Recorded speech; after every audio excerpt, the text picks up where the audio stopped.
많은 사람들이 퇴직하면서 이렇게 말하곤 합니다. 그동안 고생했으니 이제 푹 쉬면서 놀겠다.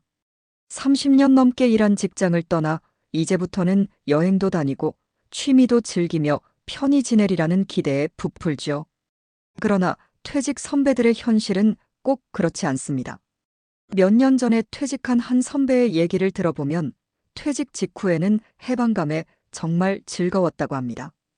매일 늦잠도 자고 밀린 TV 드라마도 몰아보면서 아, 이제야 자유를 얻었구나 느꼈다는 것이죠.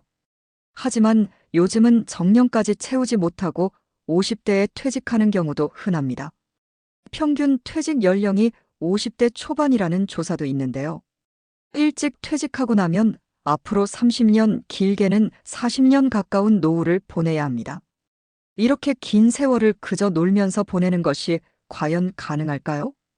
그 선배 역시 몇 달이 지나자 곧 현실적인 고민이 찾아왔다고 합니다. 통장에서 돈이 빠져나가는 속도가 생각보다 빨랐고 하루 종일 TV만 보다 보니 마음 한구석이 허전해지더라는 겁니다. 취미로 골프를 배워볼까 생각했지만 비용이 만만치 않았고 같이 어울릴 친구들은 여의치 않았습니다. 그러다 보니 점점 이대로 괜찮을까 하는 불안이 커졌다고 하네요. 사실 퇴직자들에게 가장 큰 걱정은 경제적인 문제입니다. 수입은 끊겼는데 지출은 계속되니 처음 예상과 달리 금세 돈이 부족해지는 현실을 마주하게 됩니다.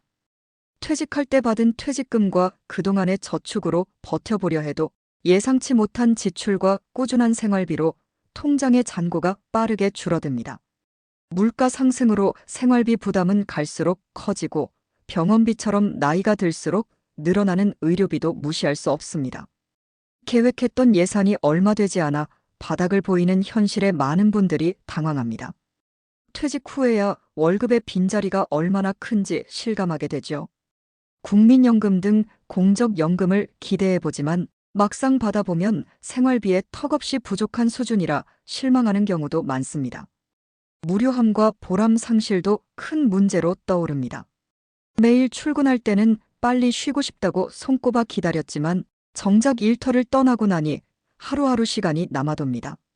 처음 몇 주는 밀린 잠도 자고 취미 생활로 즐겁게 보냈지만 점차 반복되는 무료한 일상에 권태를 느끼기 시작합니다. 특히 일할 때 느꼈던 성취감이나 사회에서의 역할이 사라지면서 자신의 존재 가치가 떨어진 것 같은 허전함을 느끼게 됩니다. 내가 이렇게 놀고만 있어도 되는 걸까? 하는 불안감이 서서히 고개를 들죠. 실제로 퇴직자 인터넷 카페에 가보면 하루 종일 할 일이 없어 우울하다, 놀기도 한두 달이지. 그 이상은 못 놀겠다는 하소연을 쉽게 찾아볼 수 있습니다. 더군다나 갑작스런 생활 변화는 건강 측면에도 영향을 미칩니다. 규칙적으로 움직이고 사람들과 어울리던 일상이 사라지면 오히려 신체 리듬이 깨지고 활력이 떨어질 수 있습니다. 실제로 퇴직 후 무기력해지며 운동량이 줄어 혈압이나 혈당 수치가 높아졌다는 이야기를 하는 분들도 있습니다. 이렇듯 너무 한가해진 생활은 신체 건강과 정신 건강 모두에 부정적 영향을 줄 수 있습니다. 게다가 심리적 고립감도 무시할 수 없습니다. 직장 동료들과의 관계는 자연스럽게 소원해지고 자녀들은 다 커서 각자 바쁘니 함께 대화 나눌 사람이 줄어듭니다. 친구들 역시 비슷한 나이라 건강 문제나 개인 사정으로 예전만큼 만나기 힘들어졌죠. 이렇게 사회와 단절된 느낌이 들면 우울감에 빠지기 쉽습니다.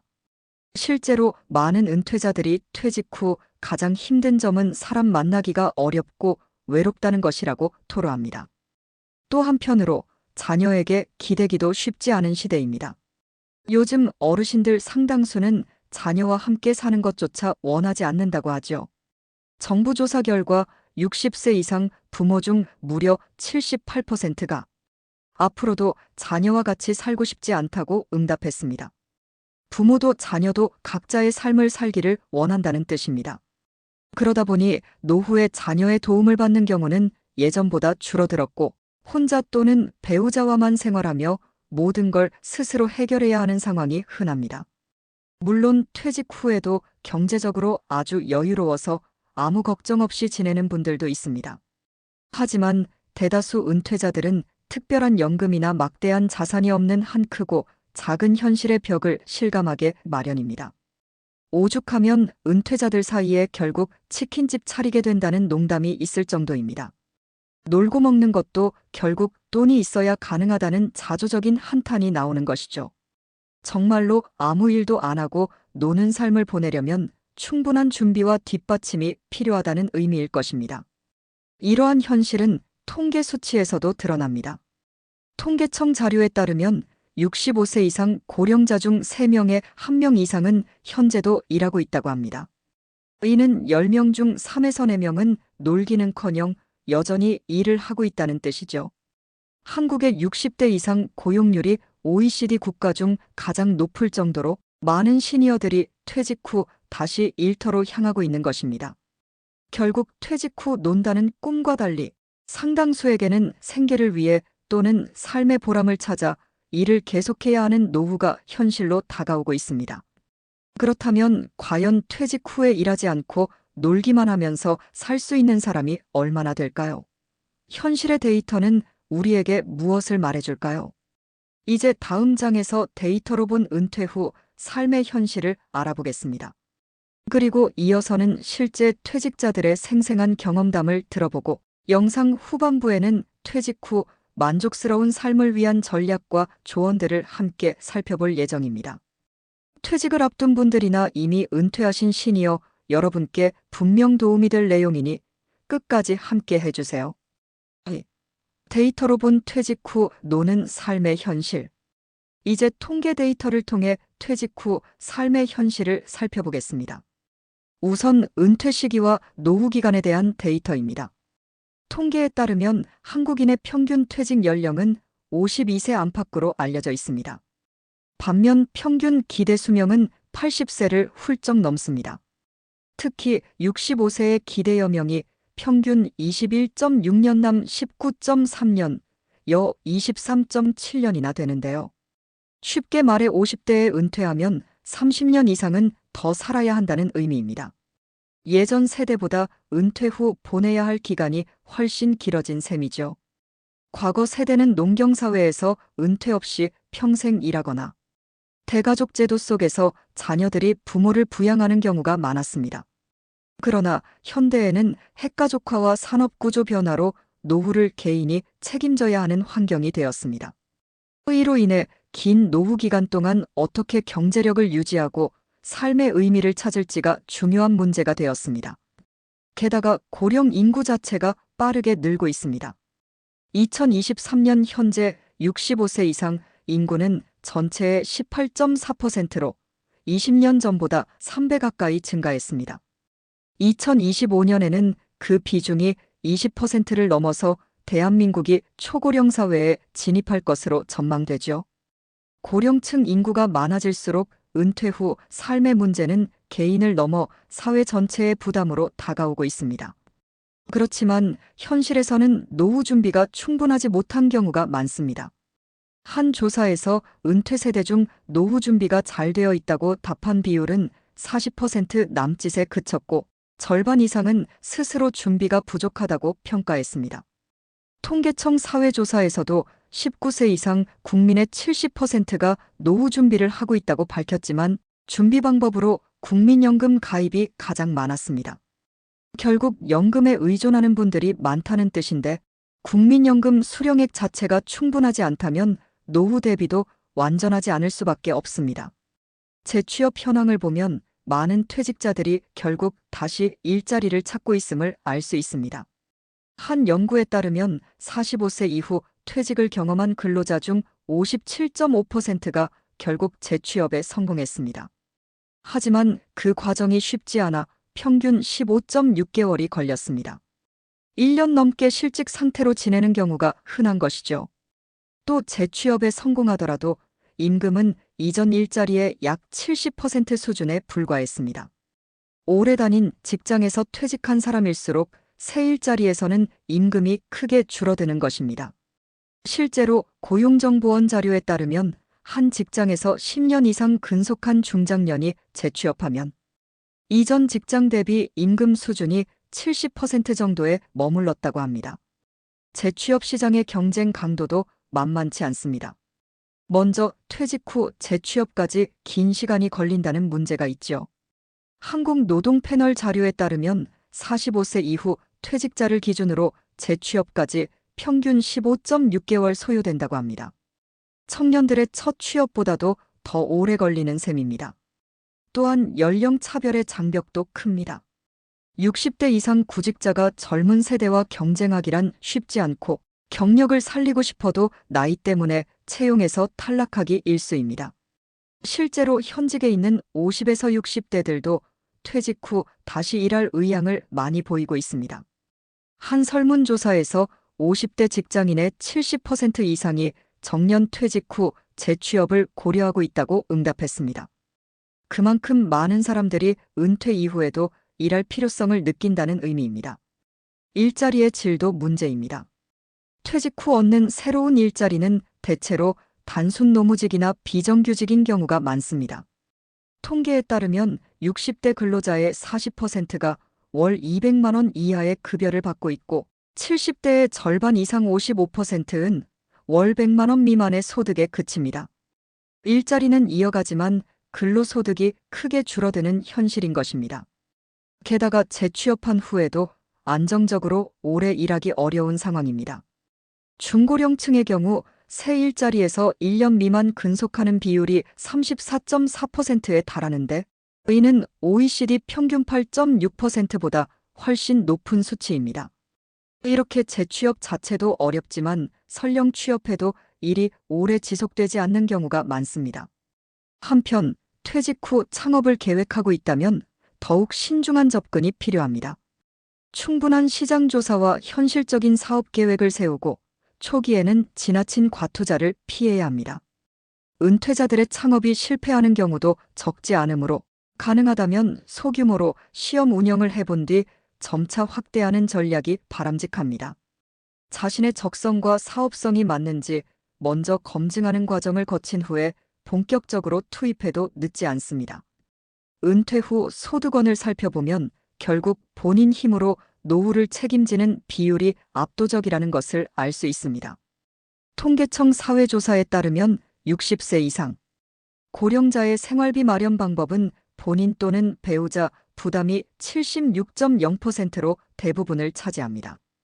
자녀나 친척의 지원은 12.0%, 그리고 정부나 사회단체 지원은 11.9%에 불과합니다. 예전에 비해 자녀에게 생활비를 기대는 비중이 크게 낮아지고 그만큼 스스로 벌거나 가진 돈으로 해결해야 하는 현실이 수치로 드러납니다. 실제로 앞서 언급했듯 많은 어르신들이 자녀와 동거하지 않고 독립적으로 사는 것을 선호하고 있는데 이러한 경향과 맞물려 가족 부양에 대한 의존은 줄고 개인 책임은 늘어난 모습입니다. 그렇다면 노후 소득은 주로 어디에서 나올까요? 대개 퇴직자들은 퇴직금과 저축, 그리고 국민연금과 같은 공적연금에 기대를 겁니다. 하지만 현재 국민연금 제도의 한계로 인해 은퇴 세대의 연금 수령 수준은 그다지 높지 않습니다. 2024년 기준 국민연금 평균 수령액은 약 67만 원 선이라고 합니다. 한 달 생활비로 쓰기에는 빠듯한 금액이죠. 게다가 국민연금을 아예 받지 못하는 분들도 적지 않습니다. 국민연금이 1988년에 도입되었기 때문에 지금 70대 이상 어르신 중에는 연금 가입 기간이 짧아 연금 혜택이 매우 적거나 없는 경우가 많습니다. 이 때문에 기초연금과 같은 정부 지원에 의존하는 분들이 많아졌습니다. 현재 정부는 소득 하위 70% 노인에게 월 약 30만 원 남짓의 기초연금을 지급하고 있지만 이것만으로는 충분한 생활을 꾸리기 어렵다는 지적이 많습니다. 정부는 향후 기초연금을 단계적으로 40만 원까지 인상하는 방안을 추진 중이지만 여전히 노후 소득 보장에는 부족하다는 평가도 있습니다. 이렇듯 노후 소득 부족으로 인해 한국의 노인 빈곤율은 매우 높습니다. 2022년 기준 66세 이상 인구의 상대적 빈곤율이 38.1%에 달합니다. 이는 노인 10명 중 4명 가까이가 빈곤층이라는 뜻으로 경제협력개발기구 OECD 회원국 중 가장 높은 수준입니다. OECD 평균 노인 빈곤율 약 15%과 비교하면 2배 이상이니 심각한 상황이죠. 소득이 적거나 아예 없는 상태에서 혼자 살아가는 고령자가 많다 보니 생활고에 시달리는 노인층의 빈곤 문제가 사회적 이슈로 대두되고 있습니다. 이러한 경제적 어려움과 더불어 인간관계 단절 등이 맞물리면서 한국의 노인 자살률이 OECD 1위를 기록하는 안타까운 현실도 나타나고 있습니다. 한편 은퇴 후 삶의 만족도에 대한 조사들도 눈여겨볼 만합니다. 일반적으로 은퇴 직후에는 생활 만족도가 떨어지는 경향이 있다는 연구 결과들이 있습니다. 역할 상실과 소득 감소 등으로 초기에는 우울감을 겪다가 시간이 지나며 새로운 일이나 여가에 적응하면 조금씩 만족도가 회복되기도 한다고 하죠. 흥미로운 것은 은퇴 생활에서 삶의 만족도를 결정하는 요인으로 경제적인 조건뿐 아니라 여가 활동과 사회적 관계가 크게 작용한다는 점입니다. 한 연구에서는 은퇴 후 삶의 만족도에 영향을 미치는 요소 중 여가 활동 만족도가 가장 큰 비중을 차지한다고 밝혔습니다. 그만큼 무엇을 하며 보내는가가 행복감에 중요하다는 뜻이죠. 또한 건강 상태, 배우자 등 가족과의 관계, 친구와의 교류도 은퇴 생활 만족도를 좌우하는 중요한 요소로 꼽힙니다. 재밌는 통계도 있습니다. 일을 계속하는 노인과 일을 하지 않는 노인을 비교한 조사에서 일하는 노인이 자신의 건강 상태에 만족할 확률이 높고 일상에서 스트레스를 느끼는 비율은 더 낮다는 결과가 나왔습니다. 다시 말해 어느 정도 사회활동을 지속하는 편이 신체적 정신적으로 더 긍정적인 효과를 낳는다는 의미로 해석됩니다. 이런 결과는 퇴직 후에도 적절한 일이나 활동을 지속하는 것이 오히려 삶의 질에 이롭다는 것을 데이터로 보여줍니다. 한국보건사회연구원의 한 연구에서도 은퇴 후 경제활동을 완전히 중단한 노인 집단이 경제적 안정도, 건강상태, 삶의 만족도가 가장 취약한 것으로 나타났습니다. 일이나 사회 참여가 끊기면 여러 측면에서 삶의 질이 크게 떨어질 수 있다는 분석입니다. 이를 종합하면 퇴직 후 논다는 것은 제대로 준비되지 않으면 지속하기 어려운 꾸밈을 보여주고 있습니다. 또한 재취업률, 연금 수준, 빈곤율 등의 객관적인 지표들이 퇴직 후 삶이 결코 녹록지 않음을 보여줍니다. 노후를 편히 보내려면 충분한 소득원이 필요하지만 데이터 속 현실은 많은 이들이 그 조건을 충족하지 못해 경제적 정서적으로 어려움을 겪고 있음을 시사합니다. 다음으로는 이러한 현실을 몸소 겪은 퇴직자들의 실제 사례를 통해 좀 더 구체적으로 이야기를 나눠보겠습니다. 3. 퇴직자 현실 사례.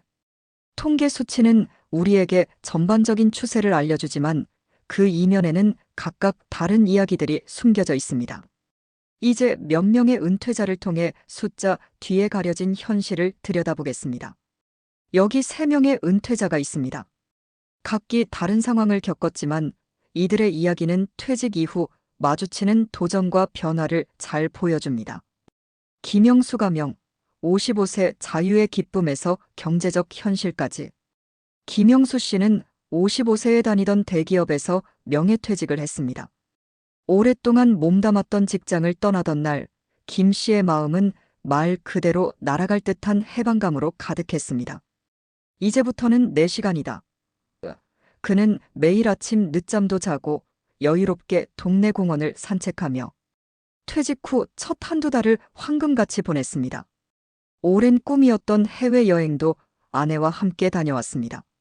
매일이 휴가 같았고 직장 스트레스에서 벗어나니 세상이 달라 보였습니다. 하지만 그런 달콤한 자유는 생각보다 오래가지 않았습니다. 퇴직 후 석 달쯤 지났을 때부터 김영수 씨는 이상한 불안감에 시달리기 시작했습니다. 통장 잔고를 확인할 때마다 퇴직금이 눈에 띄게 줄어가는 게 보였습니다. 아직 한창인데 돈이 이렇게 빠르게 줄어들다니. 김 씨는 밤에 불쑥 잠에서 깨 걱정하기도 했습니다. 게다가 매일 반복되는 똑같은 일과도 그를 지치게 했습니다. 처음엔 늦잠 자는 게 좋았지만 몇 달째 그렇게 지내니 아침에 눈 떠도 기대되는 일이 없는 생활이 되어버렸습니다. 하루 종일 TV를 보거나 인터넷 뉴스를 뒤적이는 스스로의 모습을 발견할 때면 왠지 모르게 허탈한 마음이 들곤 했습니다. 가끔 전 직장 동료들과 통화할 때면 은퇴하니 좋으시죠? 라는 말에 김영수 씨는 그럼 매일이 일요일이지 하고 웃으며 대답했습니다. 하지만 전화를 끊고 나면 마음이 씁쓸해졌습니다. 겉으론 행복한 은퇴 생활인 척했지만 속마음은 그렇지 않았던 것입니다. 어느 날은 빈둥거리다 거실 거울에 비친 자기 모습을 본 김영수 씨는 깜짝 놀랐습니다. 자신이 한숨만 푹푹 쉬며 소파에 파묻혀 있는 모습이 낯설게 느껴졌기 때문입니다. 내가 이렇게 무기력한 사람이었나? 문득 자괴감이 들었습니다. 그때 김 씨는 깨달았습니다. 놀기만 하는 삶고 쉽지 않구나. 즐겁기만 할 줄 알았던 은퇴 생활이 슬슬 지루하고 불안하게 느껴지기 시작한 것입니다. 김 씨의 아내는 겉으로는 여보, 이제 푹 쉬어라고 말하며 남편을 배려했지만 점차 생활비 걱정을 감추지 못했습니다. 어느 날 아내가 우리 이것저것 조금 아끼면서 지내야겠어요 하고 넌지시 말하는데 김영수 씨는 가슴이 철렁 내려앉았습니다. 자신의 놀고 있는 모습 때문에 아내마저 불안해한다는 생각이 들었기 때문입니다. 자녀들도 이미 결혼해 독립한 지 오래라 노후는 온전히 부부의 몫이었습니다. 경제적 책임을 더는 미룰 수 없다고 그는 느끼기 시작했습니다. 결국 김영수 씨는 변화가 필요하다고 결심했습니다. 경제적으로도 마냥 손 놓고 있을 수는 없었습니다. 아내에게는 운동 삼아 일 좀 해볼까 해라고 말했지만 사실 속으로는 생활비 걱정이 가장 컸습니다. 무엇이라도 다시 일을 해야겠다고 마음먹은 그는 지인을 통해 소개받은 마트 경비원 자리에 지원했습니다. 면접을 보러 가던 날 김 씨의 마음은 착잡했습니다. 내가 다시 일자리를 구하러 다닐 줄이야. 자존심이 조금 상하기도 했지만 그는 애써 마음을 다잡았습니다. 다행히 김영수 씨는 그 마트의 야간 경비원으로 채용되었습니다. 처음 일을 시작한 몇 주 동안은 모든 게 낯설고 힘들었습니다. 오랜 회사원 생활과는 다른 육체 노동에 처음엔 몸살도 났지만 영수님은 점차 적응해 갔습니다. 밤새 순찰을 돌고 새벽에 귀가하는 생활에 몸이 고단했습니다. 그러나 일을 시작한 뒤 김영수 씨의 얼굴에는 다시 생기가 돌기 시작했습니다. 매달 일정한 급여가 들어오니 줄어들기만 하던 통장 잔고에 숨통이 트였고 적은 돈이라도 땀 흘려 번 소득이 주는 뿌듯함이 있었습니다. 오랜만에 사회의 일원으로 역할을 한다는 느낌에 마음도 충만해졌습니다. 마트 경비실에서 함께 근무하는 동료들과 나누는 소소한 대화도 큰 힘이 되었습니다. 동갑내기 동료와는 주말에 낚시를 가자는 약속도 했죠. 김영수 씨는 비로소 깨달았습니다. 나에게도 일이 필요했구나. 퇴직 직후엔 그저 쉬는 것이 행복이라고 생각했지만 막상 아무 일도 하지 않는 생활은 오래 지속할 수 있는 행복이 아니었던 것입니다. 김영수 씨는 요즘 주변 지인들에게 이렇게 말합니다. 처음엔 퇴직하고 놀 때가 제일 좋았는데 결국은 적당히 일하면서 지내는 지금이 더 행복하다는 걸 알았어요. 그는 은퇴 후 행복에 대해 새로운 교훈을 얻었습니다. 놀기만 하는 자유도 좋지만 경제적인 안정과 보람 있는 활동이 뒷받침될 때 비로소 그 자유도 빛난다는 사실 말입니다.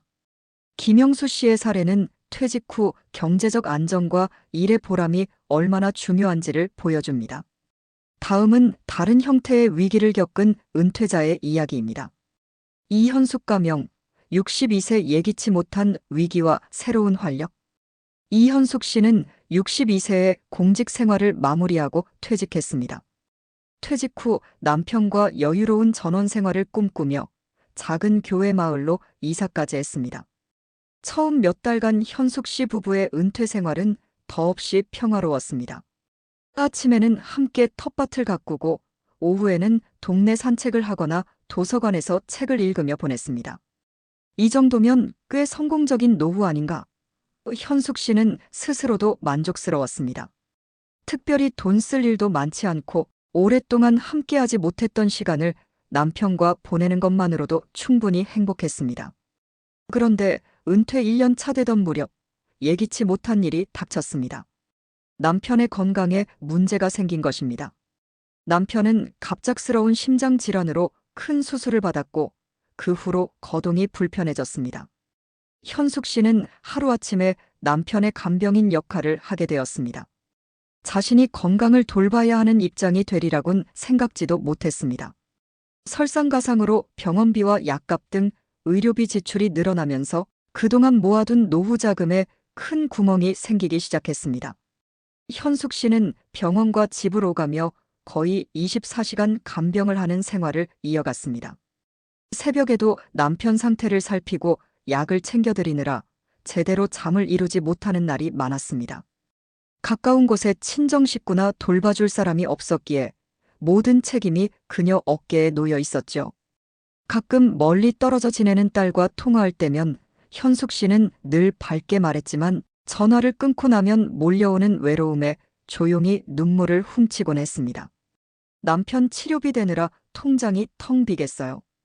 현숙 씨는 속으로 한숨을 내쉬었습니다. 계획했던 여행이며 취미 활동은 모두 취소해야 했습니다. 남편의 상태가 나아질 때까지는 24시간 돌봄이 필요한 상황이라 현숙 씨 자신만의 시간도 거의 없어졌습니다. 예전에 직장 동료들을 만나 수다 떨던 사회적 생활도 끊어지고 고향에 있는 자녀들과도 멀리 떨어져 지내다 보니 점점 고립되는 느낌이 들었습니다. 그렇게 하루하루 버티던 어느 밤 남편이 잠든 사이 현숙 씨는 작은 부엌 식탁에 앉았습니다. 그리고 조용히 생각했죠. 내 남은 인생이 이대로 흘러가는 걸까? 가슴이 답답했지만 포기할 순 없었습니다. 내가 무너져버리면 남편도 힘을 잃을 거야. 뭔가 방법을 찾아야 해. 현숙 씨는 마음속으로 몇 번이고 다짐했습니다. 어느새 퇴직 후 2년이 지나 있을 즈음 이현숙 씨는 문득 버티고만 있을 순 없다는 생각이 들었습니다. 남편의 회복은 더딘데 생활은 계속 꾸려나가야 했습니다. 남편의 간병으로 시간을 많이 낼 수는 없었지만 현숙 씨는 그래도 조금씩 경제활동을 해보기로 결심했습니다. 문제는 무엇을 할 수 있을지 막막하다는 것이었습니다. 60대 초반의 여성에게 맞는 일을 찾기가 쉽지 않았습니다. 취업 사이트를 둘러보아도 마땅한 일자리가 보이지 않았습니다. 그러다 현숙 씨는 동네 시니어 클럽에서 운영하는 노인 일자리 프로그램에 대해 알게 되었습니다. 아이돌봄 지원 일자리로 인근 어린이집에서 그림책을 읽어주고 아이들을 돌보는 활동이었습니다. 일주일에 서너 번, 하루 3에서 4시간 정도 아이들과 놀아주면 되는 비교적 수월한 일이었고 소정의 활동비도 지급된다고 했습니다. 현숙 씨는 용기를 내어 이 일자리에 지원했습니다. 내 나이에 무슨 아이 돌보기 일인가? 처음엔 망설였지만 오래 고민할 처지가 아니었습니다. 곧 현숙 씨는 동네 어린이집에서 이야기 할머니 역할을 맡게 되었습니다. 그림책을 읽어주며 아이들과 소통하는 일이었죠. 첫날 작은 의자에 앉아 아이들 앞에서 책을 읽는데 가슴이 두근거렸습니다. 다행히 아이들이 현숙 씨의 이야기에 호기심 가득한 눈으로 집중해 주었고 함께 동요도 부르며 즐거운 시간을 보냈습니다. 오랜만에 아이들의 천진난만한 웃음 속에 있자 현숙 씨 자신도 따뜻한 활력이 솟는 것을 느꼈습니다. 며칠 후 현숙 씨는 남편에게 어린이집에서 있었던 일들을 즐겁게 이야기해 주었습니다. 남편은 오랜만에 아내의 밝은 표정을 보며 고마워했습니다. 비록 하루에 몇 시간밖에 집을 비울 수 없었지만 그 짧은 시간이 현숙 씨에게는 세상과 연결되는 통로가 되어 주었습니다. 함께 프로그램에 참여하는 동년배 어르신들과 알게 되어 새로운 친구도 생겼습니다. 서로 남편 병간호 얘기도 나누고 건강정보도 주고받으며 서로 의지가 되었습니다. 현숙 씨가 받는 활동비는 한 달에 몇십만 원 남짓으로 많지는 않았지만 그보다도 마음의 안정을 되찾은 것이 큰 소득이었습니다. 아이들 얼굴을 보면 걱정을 잠시 잊게 돼요. 그리고 이렇게라도 사회에 보탬이 될 수 있다는 게 제겐 큰 위안이에요. 현숙 씨는 주변에 이렇게 말했습니다. 그는 은퇴 후 삶의 의미를 새롭게 발견했습니다. 어려운 상황에서도 남을 돕는 활동을 통해 오히려 자신이 위로와 힘을 얻을 수 있다는 사실을 깨달은 것입니다. 다행히 남편의 건강도 서서히 호전되어 갔고, 현숙 씨는 앞으로 남편이 더 회복되면 지역자원봉사 모임에도 나가보고 싶다는 작은 꿈도 갖게 되었습니다. 이현숙 씨의 이야기는 예기치 못한 어려움 속에서도 다시 사회와 연결될 때 얻을 수 있는 활력을 잘 보여주는 사례입니다. 은퇴 후에는 경제적 문제만이 아니라 정서적 고립도 큰 위기 요인이지만, 스스로 문을 열고 나와 다시 사람들과 어울릴 때 새로운 희망을 찾을 수 있다는 것을 현숙 씨는 몸소 증명했습니다. 이현숙 씨의 사례는 사회적 교류와 활력이 노후에 얼마나 큰 힘이 되는지 일깨워 주었습니다. 마지막으로 실패를 딛고 새로운 길을 찾은 한 은퇴자의 이야기를 살펴보겠습니다. 박정호 가명, 59세 실패를 딛고 찾아낸 새로운 길. 마지막 사례는 박정호 씨의 이야기입니다. 박정호 씨 59세는 몇 년 전 직장에서 정년퇴직을 앞두고 조기 퇴직을 선택했습니다. 회사에서 받을 퇴직금과 그동안 모은 돈으로 작은 가게라도 해볼 생각이 있었죠. 나만의 사업을 해보고 싶다는 꿈을 오랫동안 간직해왔던 터라 퇴직을 결심할 때 그는 설렘이 가득했습니다. 가족들도 처음에는 그의 창업 계획을 응원해 주었습니다. 퇴직 후 박정호 씨는 곧바로 치킨집 창업을 실행에 옮겼습니다. 주변에 치킨 가게가 없던 주택가 골목에 작은 가게를 얻고 프랜차이즈 치킨집을 낸 것이죠. 퇴직금 대부분과 대출까지 받아 마련한 가게였기에 그는 이를 악물고 열심히 운영했습니다. 낮에는 장을 보고 저녁부터 밤까지 직접 닭을 튀기며 하루 12시간 넘게 가게를 지켰습니다. 그러나 창업 6개월이 지나면서부터 상황이 심상치 않았습니다. 가게 매출이 예상보다 나오지 않았던 것입니다. 근처에 대형 치킨 프랜차이즈가 새로 들어서면서 손님이 줄었고, 배달의 8인 경쟁에 이익도 크게 남지 않았습니다. 뭐든 열심히 하면 되는 줄 알았는데 박정호 씨는 답답했습니다. 아내도 가게 일을 돕기 시작했지만 두 사람이 아침부터 밤까지 뛰어도 적자가 누적되었습니다. 1년을 버텼지만 은퇴 자금은 바닥나고 빚만 남았습니다. 결국 박정호 씨는 가게를 정리할 수밖에 없었습니다. 가게 문을 닫던 날 박정호 씨는 멍한 얼굴로 가게 간판을 떼어냈습니다. 내가 이 나이에 빚쟁이가 되다니. 자괴감과 불안감이 엄습했습니다. 가족들에게도 미안한 마음뿐이었습니다.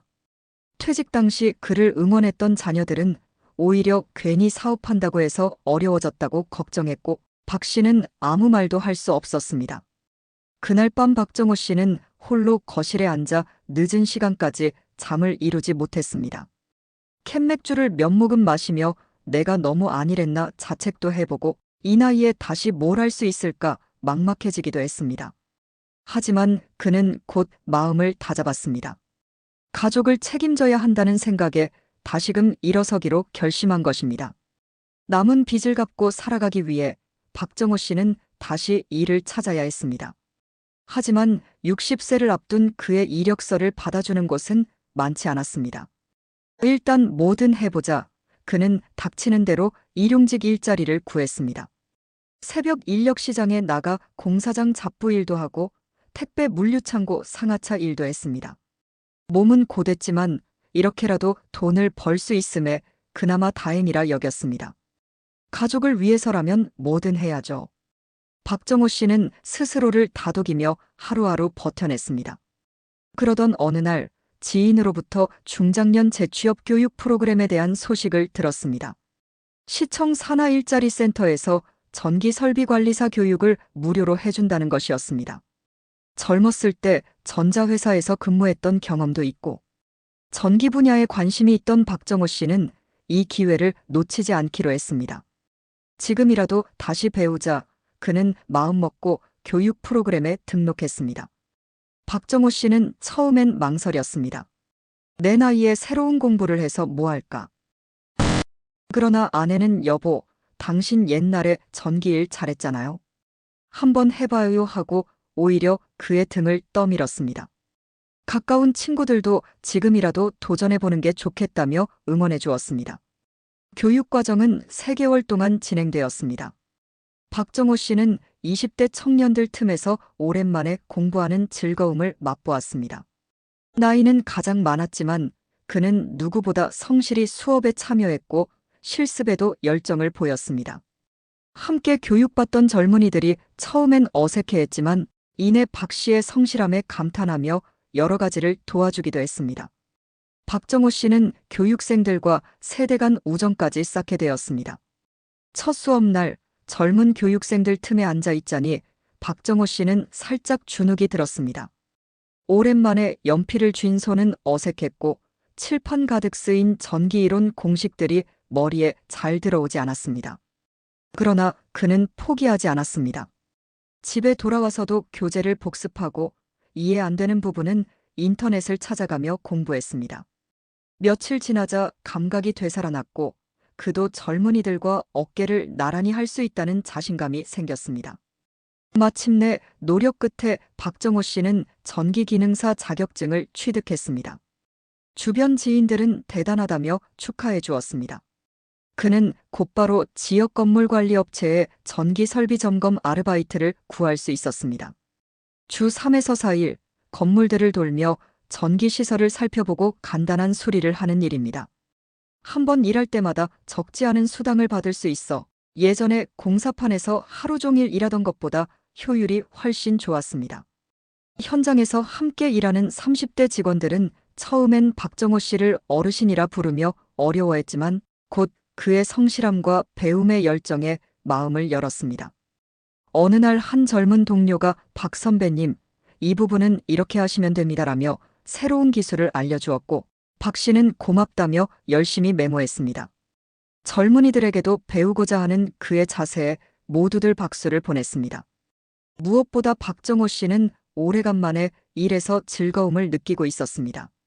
전에는 돈을 벌기 위해 어쩔 수 없이 일한다는 생각이 강했지만 이제는 좋아하는 분야에서 전문성을 살려 일하는 재미가 있었습니다. 아직 배우고 싶은 게 많아요. 그는 배우는데 나이가 없음을 몸소 증명했습니다.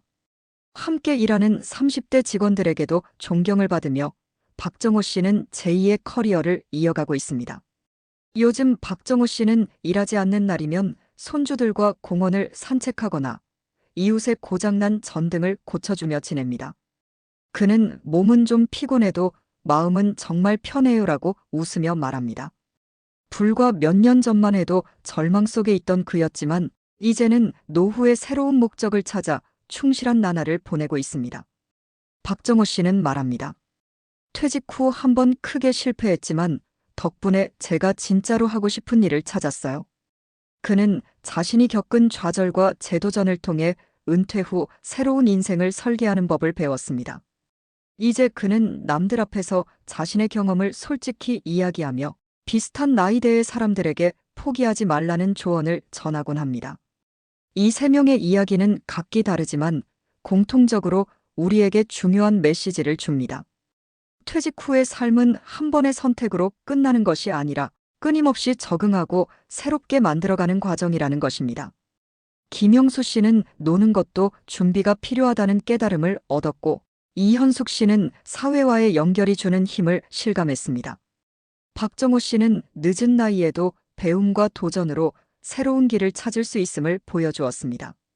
김영수 씨에게는 경제적 안정과 일거리가 노후 행복의 열쇠였고 이현숙 씨는 사회와의 연결을 통해 위기를 극복했습니다. 박정호 씨는 배움과 새로운 도전이 제2의 인생을 열어주었죠. 3분 모두 은퇴 초기에 가졌던 환상과 달라진 현실을 받아들이고 그 안에서 자신만의 답을 찾아갔습니다. 그 결과 혼자 고민만 할 때는 보이지 않던 다른 삶의 가능성을 발견할 수 있었습니다. 이들의 경험은 하몬서클로 비유되는 여정을 따르고 있습니다.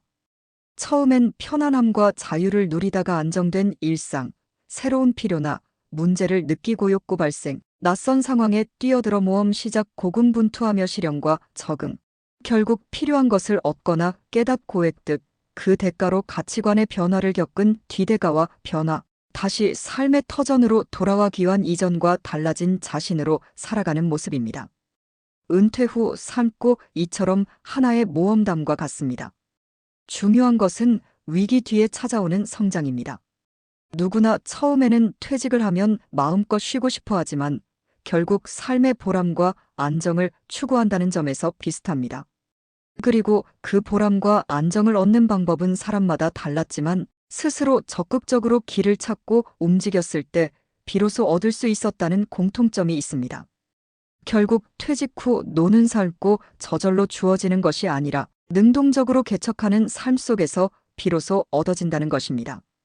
이제 이들의 경험에서 얻은 교훈을 바탕으로 퇴직 후 만족스러운 삶을 위한 현실적인 전략은 무엇인지 살펴보겠습니다.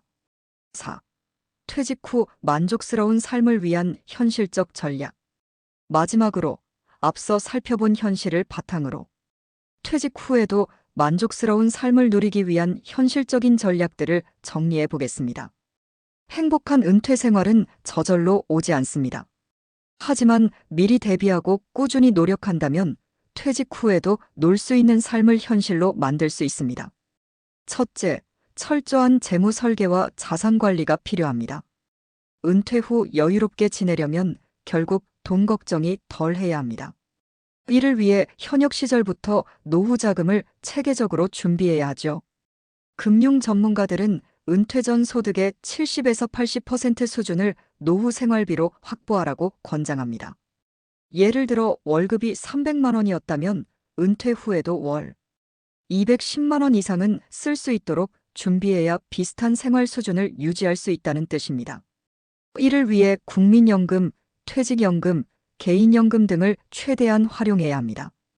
국민연금만으로 부족할 수 있으니 직장인이라면 퇴직연금 IRP 등에 추가 불입을 하고 여력이 된다면 개인연금 보험이나 연금저축에도 가입해두는 것이 좋습니다. 지출 관리도 중요합니다. 은퇴 후에는 수입이 제한적이므로 불필요한 지출 항목을 줄이고 예산을 세워 생활하는 습관이 필요합니다. 경우에 따라서는 주택 다운사이징도 고려해 볼 만합니다. 아이들이 모두 독립했다면 굳이 큰 집에 살 필요가 없으니 집을 줄여서 남은 자금을 생활비로 활용하는 것이죠. 실제로 많은 은퇴자들이 더 작은 집이나 임대주택으로 옮겨 주거비를 절감하고 그 차익을 노후 자금으로 쓰고 있습니다. 또는 거주 중인 집은 그대로 두면서 국가의 주택연금 제도를 활용해 매달 현금을 받을 수도 있습니다.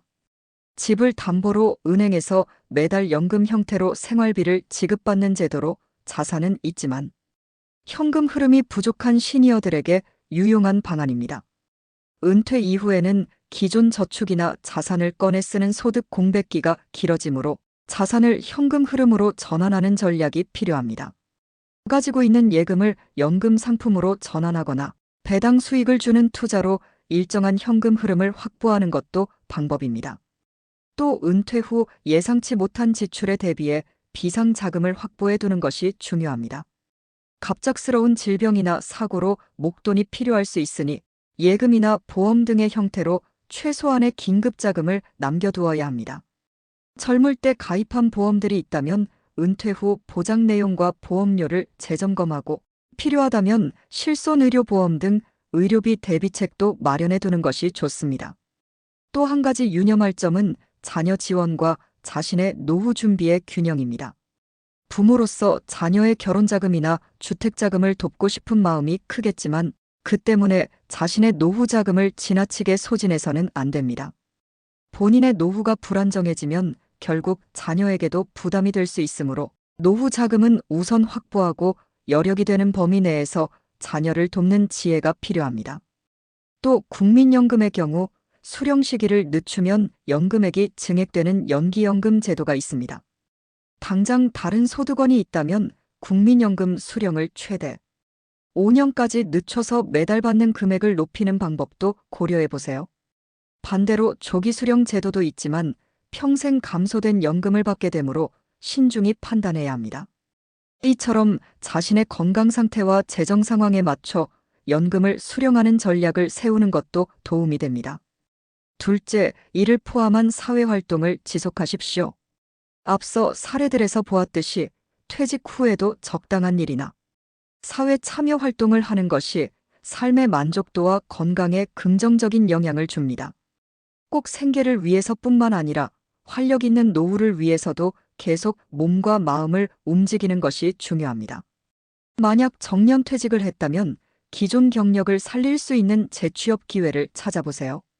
최근에는 60대 이상 시니어를 필요한 분야도 늘고 있습니다.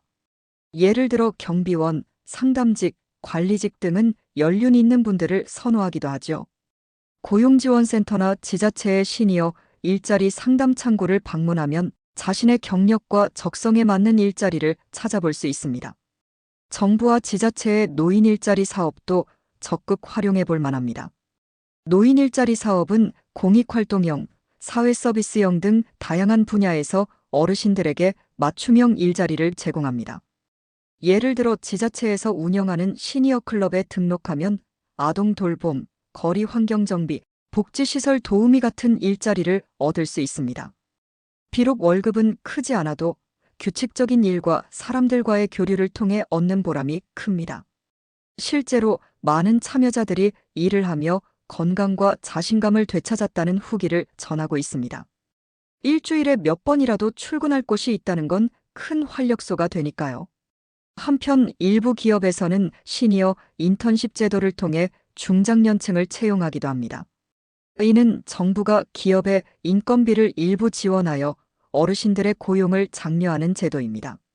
이런 기회를 활용하면 경력을 살리면서 민간 기업에 재취업할 수도 있으니 관심 분야 회사들의 시니어 채용 공고를 주기적으로 살펴보는 것도 좋겠습니다.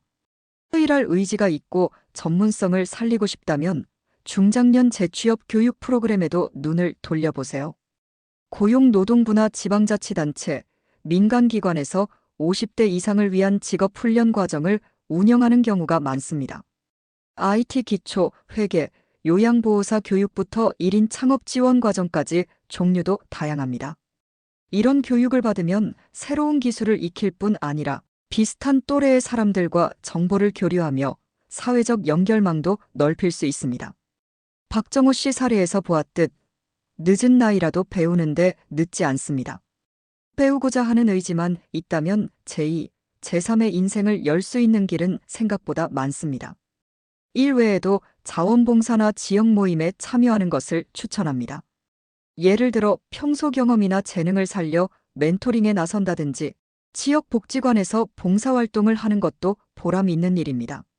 소정의 활동비를 받을 수도 있지만 무엇보다 다른 사람에게 도움을 주는 활동이 주는 만족감이 큽니다. 또한 이러한 활동을 통해 새로운 인간관계를 형성하게 되니 일석이조입니다.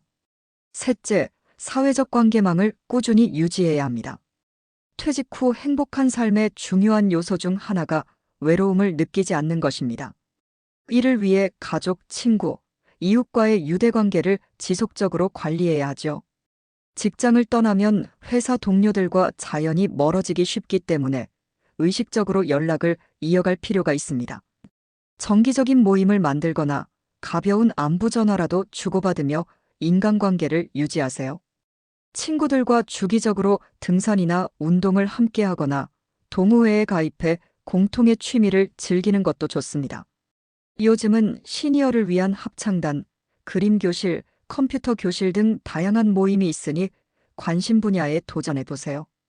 요즘은 카카오톡 등 메신저나 영상통화로 손쉽게 지인들과 소통할 수 있으니 디지털 기기도 익숙하게 활용해보세요. 새로운 기술에 겁먹지 말고 배워두면 먼 자녀, 친구와도 얼굴 보며 대화할 수 있어 정서적 유대감을 유지하는 데 큰 도움이 됩니다. 가족과의 관계도 신경 써야 합니다. 특히 배우자와 하루 종일 함께 지내는 생활이 처음일 경우 사소한 일로 갈등이 생길 수 있습니다. 서로 개인 시간을 존중하면서도 집안일이나 재정, 문제 등은 솔직하게 상의하여 역할을 재조정하는 것이 바람직합니다. 또 자녀 세대와도 적당한 거리를 두면서 정기적으로 소통하는 것이 좋습니다. 너무 간섭하지 않되 가끔 손주들을 봐준다든지 가족 행사를 챙기는 등 건강한 가족관계를 유지하도록 노력하세요. 예전만큼 자주 보지 못해도 마음의 유대감을 느끼는 것이 중요합니다. 만약 주변에 의지할 친구나 가족이 마땅치 않다면 지역사회의 모임에 나가보길 권합니다. 가까운 주민센터나 노인복지관에서 운영하는 프로그램에 참여하면 또래의 새로운 친구를 사귈 수 있습니다. 중요한 것은 혼자 집에만 있지 않고 세상과 연결되는 것입니다. 앞서 현숙 씨 사례에서도 비슷한 처지의 친구를 사귀고 이야기를 나누는 것만으로 큰 힘을 얻을 수 있었죠. 언제든 마음 털어놓을 사람이 한두 명이라도 있다면 심리적 고립을 예방할 수 있습니다. 또 경우에 따라 반려동물을 키우는 것도 정서적인 도움을 줄 수 있습니다. 강아지나 고양이처럼 교감할 수 있는 반려동물은 외로운 마음을 달래주고 생활에 활력을 불어넣어줍니다. 다만 동물을 돌보는 데 드는 비용과 책임도 따르므로 자신의 형편과 체력을 고려하여 결정해야 합니다. 넷째, 꾸준한 건강관리와 심리적 준비를 병행해야 합니다. 노후의 행복은 건강이 뒷받침되어야 누릴 수 있습니다. 경제적으로 여유가 있어도 건강을 잃으면 소용없죠. 퇴직 후에는 오히려 규칙적으로 운동할 시간을 내기 수월하니 매일 몸을 움직이는 습관을 들이세요. 가벼운 걷기나 자전거 타기, 혹은 수영이나 요가 같은 운동을 지속하면 신체 건강뿐 아니라 정신 건강에도 좋습니다. 노년기에 특히 위험한 혈압, 혈당 관리를 위해서도 활동량을 유지하는 것이 중요합니다. 무리한 운동이 어렵다면 가까운 공원이나 경로당에서 하는 체조교실 등에 참여해보세요. 또 정기검진을 꼬박꼬박 받고 만성질환 관리를 철저히 해서 질병을 조기에 발견하고 관리하는 것도 잊지 말아야겠습니다. 운동과 더불어 균형 잡힌 식사와 규칙적인 생활 습관도 중요합니다. 가능한 한 제때 식사를 하고 영양을 골고루 섭취하며 음주와 흡연은 줄이는 것이 좋습니다. 생활 패턴이 무너지면 건강도 무너지기 쉽기 때문에 퇴직 후에도 일정한 취침 및 기상 시간을 유지하려고 노력하세요. 정신건강 관리도 필수입니다. 퇴직 후 우울감을 느끼거나 무기력해지는 건 결코 드문 일이 아닙니다.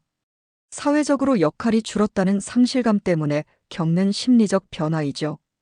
이런 기분이 들 때 자기 혼자만 힘든 게 아니라는 걸 인식하는 게 중요합니다. 가까운 사람과 속마음을 털어놓거나 취미생활로 마음의 안정을 찾도록 노력하세요. 때로는 전문가의 도움을 받는 것도 주저하지 말아야 합니다.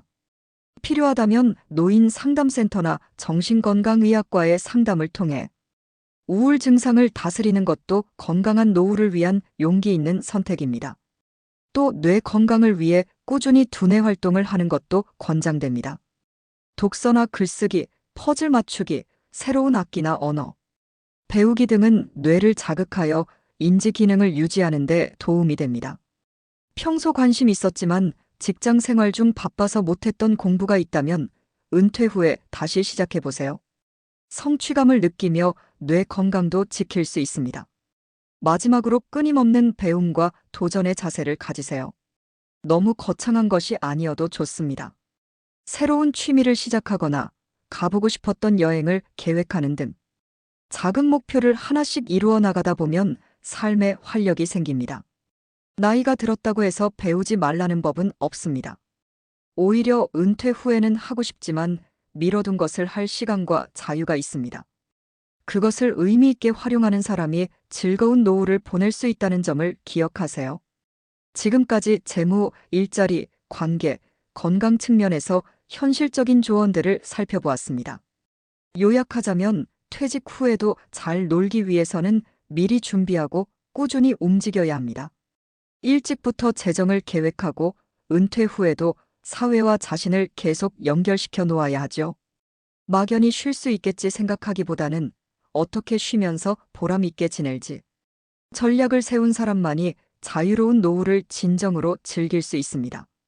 여러분도 오늘부터 하나씩 준비해 나간다면 퇴직 후에도 놀겠다는 당당한 꿈을 현실로 만들 수 있을 것입니다.